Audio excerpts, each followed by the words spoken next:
Katimavik is a youth volunteer program founded in 1977. It was recently cut by the federal government in 2012. Now, Katimavik clearly has many benefits, as it helps both the youth and the communities. However, there are many different aspects that people have overlooked all across the country. Now today, we're going to examine those different aspects and show you how Katimavik is a much stronger program than the average Canadian truly believes. We sat down with Charmaine Borg, a young newly elected NDP Member of Parliament, to tell us why Katimavik is an important program worth saving. Katimavik is an extremely important program for Canadian youth because, well, there's many benefits. It benefits communities, small communities who don't necessarily cannot necessarily pay for the kind of things that the volunteers do all summer long. And for organizations too, it helps them because they have they have kids who go help out on these organizations.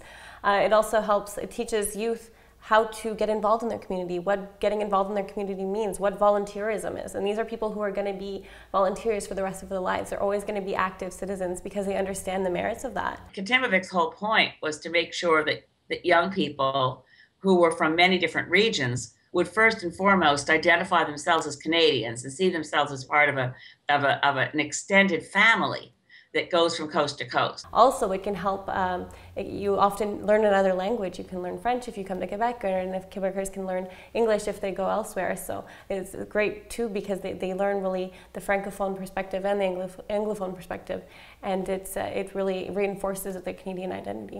When you look at the Katimavik cuts, what do you think will be the overall impact, the overall result in regards to the environment? But I mean, I think that the closing of Katimavik is much more profound than any impact on any one sector. Obviously, it will hurt environmental projects, it will hurt community cultural projects that were being done by Katimavik volunteers. But I think the biggest impact is to further balkanize the country. In Katimavik, there's an environmental program called Eco-Citizenship and Active Living. Now, this teaches youth about sustainability issues and environmental challenges. Why are these important issues, Elizabeth, to teach our youth? Well, they're the only issues.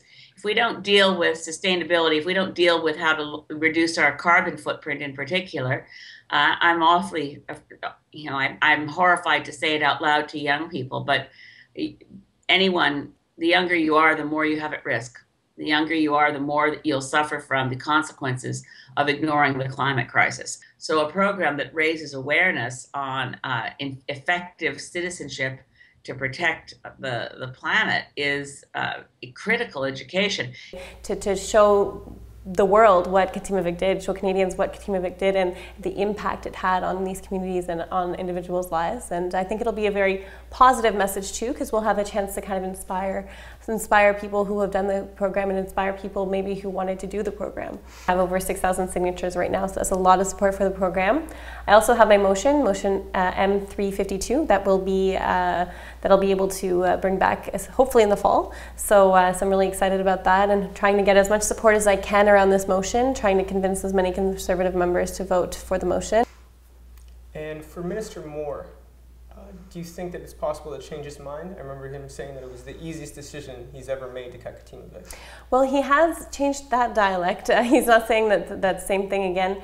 And now he's kind of changed to, well, there's problems with efficiency. So we see him kind of changing his mind. He has a different argument coming around. So I think there definitely is room, and there's... The protests can't stop just because it's summer. So the more people who turn out, the more impact it will have. And I ultimately believe it. I do believe that when people keep showing up at rallies, like the scientists who showed up at the Death of Evidence rally in Ottawa, when the protests keep coming over the course of the summer, and it reminds Canadians that this fight is not over. There's hope, and we can definitely keep trying, and we're never going to get anything done if we don't try. So I think that that we can keep pushing and try to convince other Conservative members of Parliament as well to vote for this motion and to try to help them convince Minister Moore as well.